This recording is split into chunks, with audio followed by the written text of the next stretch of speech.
ষষ্ঠ শ্রেণী বিষয় গণিত অনুশীলনী 2.1 এক নং সমস্যার সমাধান। নিচের সংখ্যাদ্বয়ের প্রথম রাশির সাথে দ্বিতীয় রাশিকে অনুপাতে প্রকাশ করো। ক 25 ও 35।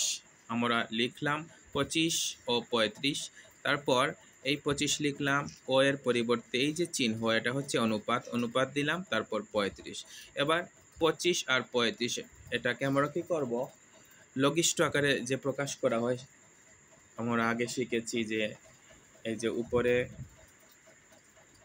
35 তাকে যদি আবার নিচে 25, এটাকে আমরা লঘিষ্ঠ আকারে প্রকাশ করি।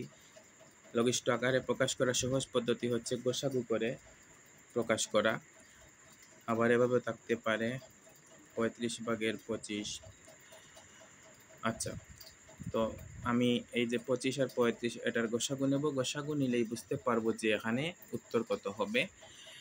5 দিয়ে দুটি যাবে, 5 5 25 আর 5 সাথে 35, আর যায় না।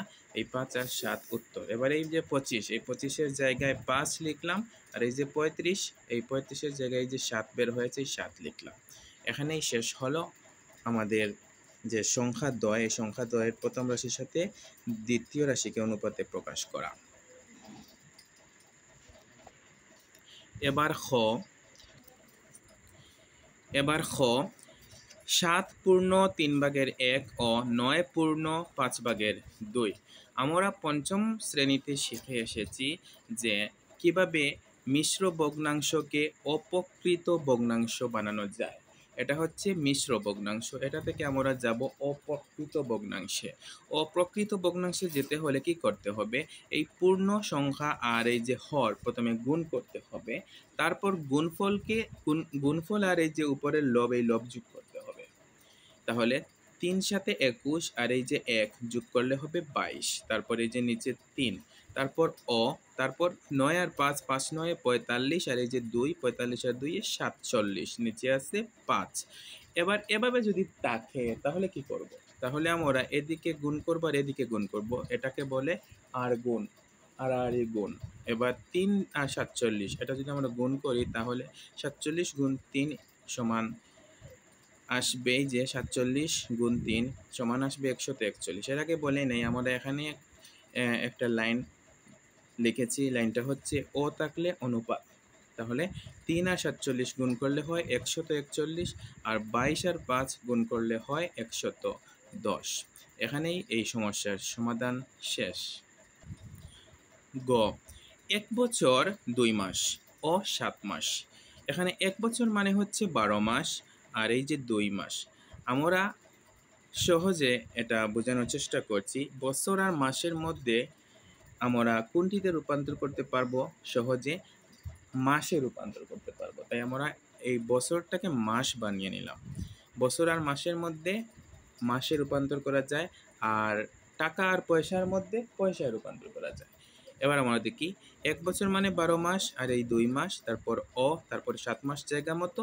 এবার 12 মাস আর 2 মাস যোগ করে 14 মাস, ও এর পরিবর্তে অনুপাত, তারপর 7 মাস।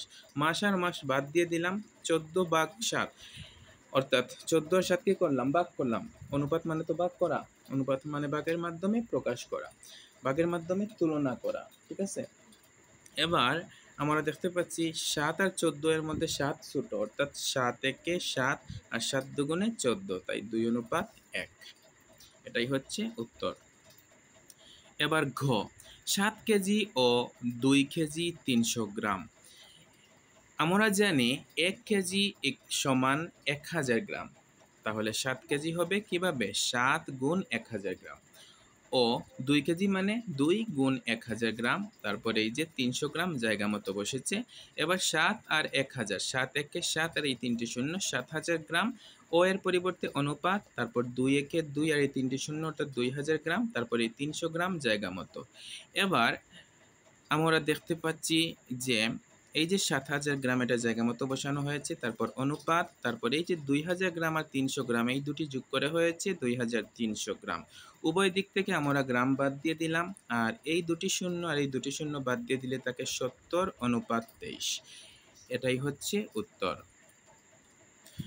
ও 2 টাকা ও 40 পয়সা। একটু আগে বলেছিলাম যে টাকাকে পয়সায় রূপান্তর করা যায়। তাহলে 2 টাকা মানে কি 2 গুণ 100 পয়সা।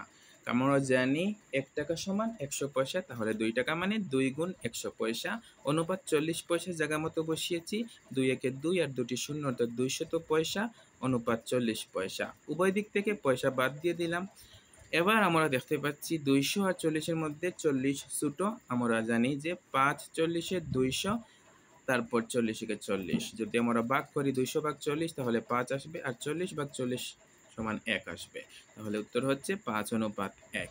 প্রিয় শিক্ষার্থীরা, এগুলো তোমরা আগে একটি খাতায় নোট করে নেবে, তারপর নিজেরা অনুশীলন করার চেষ্টা করবে।